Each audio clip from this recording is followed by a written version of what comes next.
Josué 1, verset 8 dit que ce livre de la loi ne s'éloigne point de ta bouche.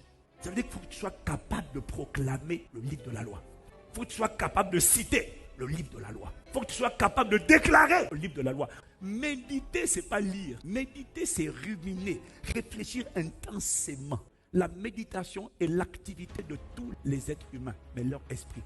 De la même manière que le corps des hommes mange, l'esprit de tous les êtres humains médite. Pourquoi? L'esprit de tous les êtres humains pense constamment, intensément.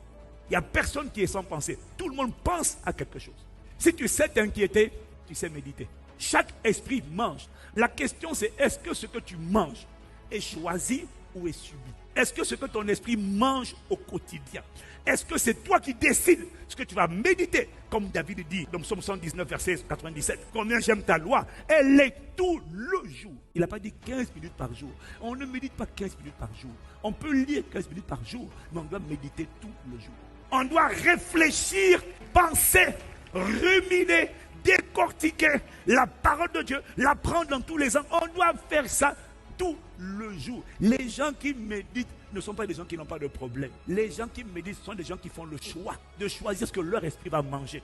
Il ne va pas manger en fonction de l'actualité personnelle ou de l'actualité extérieure, mais il décide de manger la parole de Dieu. C'est toujours intentionnel. Et je veux que tu saches que même quand on a des problèmes, on peut choisir de méditer la parole de Dieu.